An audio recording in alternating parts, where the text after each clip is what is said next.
I'll come to you, Mr. Mahandia.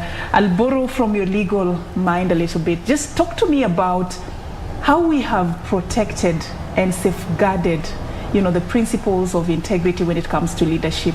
He has cited institutions and, of course, pieces of law that should be able to help us do this. Let's talk about those. What do we have? Thank you very much, Safin.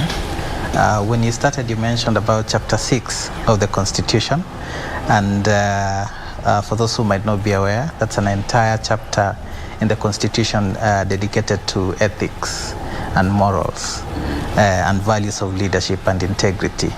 So one of the key, what strikes most about Chapter 6, it is a very unique aspect found in, I think, Kenya is one of the very rare instances where we have an entire chapter dedicated to something that does not define structures of government, but defines how we relate, how public officers and state officers relate with government. And if the reason why that is so, if you want to find that out, you have to go back to our constitutional making journey and look at some of the constitutional documents that led to this constitution and the submissions that the public made during the process. And one thing that came out clearly was that Kenyans then were so frustrated and so unhappy with the way public state officers and our leaders were behaving because of corruption, abuse of office, violation of human rights.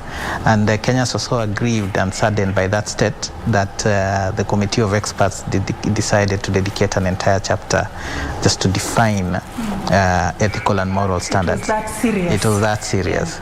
So in the 2010 constitution that we have, that was there, and even beyond that, beyond Chapter 6, there are so many other provisions in the constitution just that talk about ethical and moral issues. And then we also passed several acts of parliament that reflected the desire of the Constitution. We have the Leadership and Integrity Act, we have the Public Officer and Ethics Act, we have the Anti-Corruption and Economic Crimes Act, and we have several provisions in other acts which talk about ethics and morals. So the key feature of it is that we have more or less legalized ethical and moral values in our laws.